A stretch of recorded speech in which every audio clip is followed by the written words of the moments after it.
आपका हमारे चैनल पर। उस वक्त की बड़ी खबर आ रही है महाराष्ट्र से कि महाराष्ट्र में फिर से एक बार बीजेपी ने बड़ा झटका दिया है महाराष्ट्र की सत्ताधारी पार्टी यानी कि एनसीपी, कांग्रेस और शिवसेना के लिए। जी हां, बात कर रहे हैं हम 5 तारीख को हुए जिला परिषद के चुनाव और इसी के साथ पंचायत समिति के जो उपचुनाव 5 अक्टूबर को महाराष्ट्र में हुए थे। इन्हीं चुनावों को लेकर बीजेपी दोनों चुनावों में नंबर 1 पार्टी बनकर उभरी है। ये बात सोचने वाली है कि जिन पार्टियों की सरकार महाराष्ट्र में इस वक्त पे चल रही है, शिवसेना, एनसीपी और कांग्रेस की, इन्हीं पार्टियों की सीटें कम आई हैं बीजेपी से। अगर हम जिला परिषद की बात करें तो सीटों में से जहां पर बीजेपी की 22 सीटें आई हैं, तो जिस पार्टी का मुख्यमंत्री है यानी कि शिवसेना, उसकी सीटें आई हैं 12। और यहीं पर अगर हम एनसीपी की बात करें तो एनसीपी की सीटें आई हैं 15 और कांग्रेस की सीटें आई हैं 17। ये एक बड़ा झटका है सत्ताधारी पार्टियों के लिए कि जिन पार्टियों की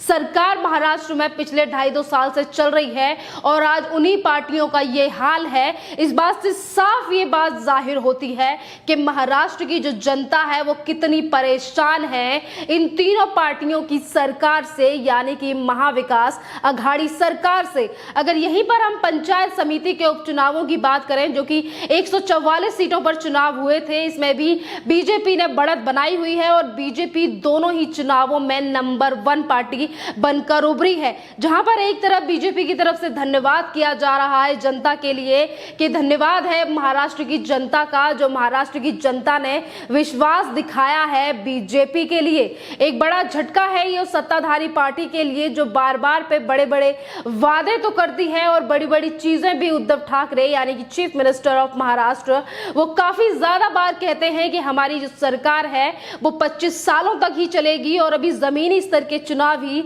अभी हुए हैं महाराष्ट्र में और हाल आप देख सकते हैं कि किस कदर बीजेपी की सीटें आगे आ रही हैं और जिन पार्टियों की सरकार महाराष्ट्र में है वो किस कदर 12 सीटों पर ही पीछे चल रही हैं। इसके बावजूद भी जिस तरीके से इन तीनों पार्टियों की तरफ से कहा जाता है कि अगर आगे चल के भी कोई चुनाव आता है तो हम सारे चुनाव जीतेंगे, पर ऐसा लग रहा है कि महाराष्ट्र की जनता अपने दिल में कुछ और ही थाम कर बैठी है, कुछ और ही दबा कर बैठी है, जो चुनाव आने पर वो साफ दिखा देती है कि आखिरकार महाराष्ट्र की जनता चाहती क्या है। अगर हम इससे पहले बेलगांव में हुए चुनावों की भी बात करें तो वहां पर भी बीजेपी की तरफ से काफी अच्छा प्रदर्शन किया गया था। कई बार उपचुनाव भी हो चुके हैं, जमीनी स्तर के कई ऐसे चुनाव महाराष्ट्र में अभी पिछले ही दिनों हुए हैं जिनमें बीजेपी की अच्छी बढ़त सामने आई है। और इस बार भी जिला परिषद और पंचायत समिति के उपचुनावों में बीजेपी नंबर 1 पार्टी बनके उभरी है। ये सोचने वाली बात है कि एक तरफ जिस पार्टी को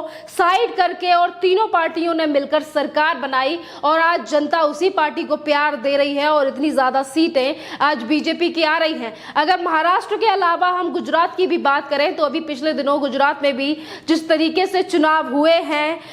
नगर निकाय के चुनाव हुए हैं, वहां पर भी बीजेपी ने कांग्रेस के गढ़ों में, गांधीनगर में चुनाव हुए थे नगर निकाय के, और वहां पर भी कांग्रेस हो या फिर आम आदमी पार्टी, उन्हें भी पीछे पछाड़ दिया था बीजेपी ने और वहां पर भी बीजेपी ने अपनी सत्ता काबिज कर ली है। जिस बात के लिए देश के प्रधानमंत्री नरेंद्र मोदी ने भी जनता के लिए, गुजरात की जो जनता है उसके लिए धन्यवाद कहा था कि जो आपने विश्वास बीजेपी के साथ दिखाया है उसके लिए आप सभी का धन्यवाद। अब महाराष्ट्र की सरकार की अगर हम बात करें, जिस तरीके से बड़े बड़े बयानबाजी शिवसेना के नेता हो, एनसीपी के नेता हो या फिर कांग्रेस के तमाम ऐसे नेता हो जो सरकार को लेकर बयानबाजी तो करते हैं, बात इन पार्टियों की तरफ से तमाम बार कही जाती है कि हमारी सरकार जो 2019 में बनाई गई थी, हम जो 3 पार्टियां अलग अलग विचारधारा की एक साथ आई हैं वो इसीलिए आई हैं क्योंकि महाराष्ट्र की जनता के लिए हम काम करना चाहते हैं। पर जिस तरीके के हालात हमने कोविड के समय पर देखे, कोविड को कितने सारे 2 बार साल में, जिस तरीके से एक बार 2020 और 2021 में जब दूसरी लहर लौट कर आई तो किस कदर हाल था महाराष्ट्र में लोगों का वो आप अच्छी तरीके से जानते हैं। और शायद एक यही कारण है जिस तरीके से सरकार अपनी व्यवस्था और चीजों को महाराष्ट्र में लेकर चल रही है, शायद महाराष्ट्र की जनता महाराष्ट्र की सरकार से, विकास अघाड़ी सरकार से खुश नहीं है। क्या यही संकेत देना चाहती है महाराष्ट्र की जनता इस सरकार को कि आने वाले समय में क्या हाल होने वाला है इन पार्टियों का, जो 3 पार्टी अपनी सत्ता काबिज करके बैठी हैं? क्या जमीनी स्तर के जो चुनाव हैं इनमें इसी तरीके तरीके की वोटिंग इसीलिए जनता कर रही है, सिर्फ ये दिखाने के लिए कि सरकार के पास अभी समय है, सुधर जाए और जनता के ऊपर ध्यान दिया जाए। कि जी हाँ, जिस तरीके से बार बार पे खबरें ये देखने के लिए आती हैं कि बरसात का माहौल है और बरसात में जिस तरीके से एक तरफ महाराष्ट्र का किसान त्राहिमाम करता है तो दूसरी तरफ अस्पतालों का क्या हाल था, ऑक्सीजन को लेकर जिस तरीके से शिवसेना की तरफ से एमएलएस की जो हॉस्टल्स है उनके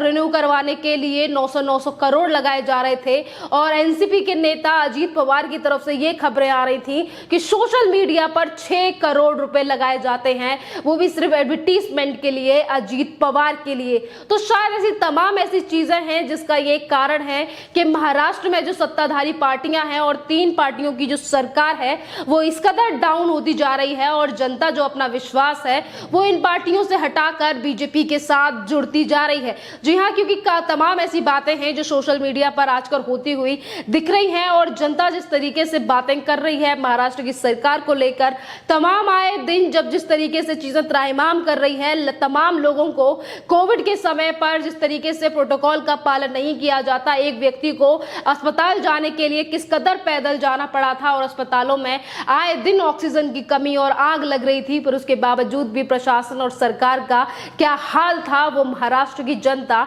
बखूबी अच्छी तरीके से जानती है। चुनावों को लेकर बात करें, बीएमसी के चुनाव हो या फिर आने वाले समय, ज्यादा टाइम तो नहीं पर 2.5-3 साल में विधानसभा के चुनाव भी महाराष्ट्र में होने हैं। बीएमसी के चुनावों को लेकर भी इन पार्टियों की तरफ से कहा जाता है कि सत्ता हासिल करनी है तो हम सबको अलग अलग रहकर ही चुनाव लड़ना पड़ेगा। एक तरफ शिवसेना है, दूसरी तरफ कांग्रेस, तो तीसरी तरफ एनसीपी लगातार जोर दे रही है कि बीजेपी को अलग हटाकर हम फिर से अपनी सरकार बनाएंगे। पर जिस तरीके से जमीनी स्तर के जो चुनाव हैं वहां से जो चीजें निकलकर सामने आ रही हैं, जो जनता का रुझान है, जो जनता के दिल की बातें हैं, वो वोटों के माध्यम से ही जनता बता पाती है। इलेक्शन के टाइम पर ही सारी चीजें साफ हो जाती हैं कि आखिरकार जनता चाहती क्या है। तो शायद ये भी चीजें देखने वाली हैं कि महाराष्ट्र की जनता अब शायद बदलाव चाहती है और महाराष्ट्र की जनता त्रस्त हो चुकी है महाविकास आघाड़ी सरकार से। जिस सरकार में तीनों पार्टियां एक, कभी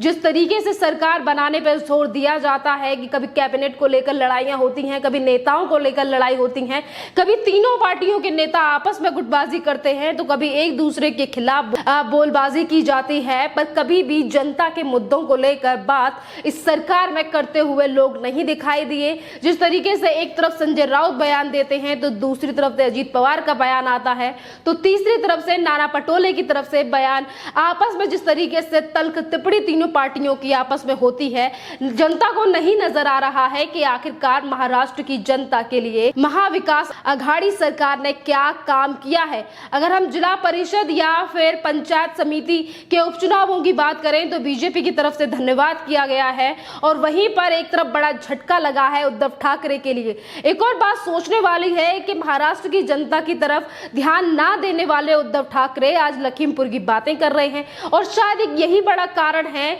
इनका सत्ता खोने का। जिस तरीके से छोटे छोटे चुनावों में भी हारती जा रही है शिवसेना, एनसीपी और कांग्रेस, और शिवसेना के तो सबसे ज्यादा वोट कम आए हैं। सोचने वाली बात है कि जिस पार्टी का मुख्यमंत्री है उसी पार्टी की सीटें सबसे ज्यादा कम आ रही हैं और यही एक बड़ा कारण है कि जनता अब समझ रही है कि उद्धव ठाकरे सिर्फ और सिर्फ सीएम की कुर्सी पाना चाहते थे और इसीलिए उन्होंने शिवसेना और एनसीपी के साथ जाके सरकार बनाई थी और बीजेपी को अपने से अलग कर दिया था। ये भी चीजें सामने आ रही हैं निकल के कि जिस तरीके की चीजें कर रही हैं ये तीनों पार्टियां मिलकर, वो जनता के हित में नहीं है पर अपने अपने हित में जरूर है। लखीमपुर की बात कर रहे हैं इस वक्त पे उद्धव ठाकरे और कह रहे हैं कि 11 अक्टूबर को वो महाराष्ट्र को बंद करेंगे, पर जिस वक्त पे पालघर में साधुओं की लिंचिंग 16 अप्रैल 2020 को की गई थी उस वक्त पे यही सरकार थी जब कोई कार्रवाई करने के लिए नहीं कहा गया था और ना ही तो उद्धव ठाकरे की तरफ से महाराष्ट्र को बंद करने का कोई भी आदेश दिया गया था। पर आज लखीमपुर की घटना को वो कहते हैं कि जलियांवाला बाग वाला कांड हो गया लखीमपुर में। जिस तरीके से तमाम सरकारें उत्तर प्रदेश में ध्यान लगाए बैठी हैं और अपने प्रदेशों पर ध्यान नहीं दे रही हैं, एक बड़ा कारण है कि जनता किस तरीके से त्राहिमाम कर रही है और जनता त्रस्त है उन सरकारों से कि जिस प्रदेश में इन लोगों की सरकार है उस प्रदेश में ध्यान ना देकर सभी सारे के सारे नेता राजनीति करने के लिए उत्तर प्रदेश पर नजर टिकाए बैठे बैठे हैं और शायद एक यही बड़ा कारण है उत्तर प्रदेश को लेकर जिस तरीके से राजनीति विपक्ष की तरफ से की जा रही है, चाहे फिर वो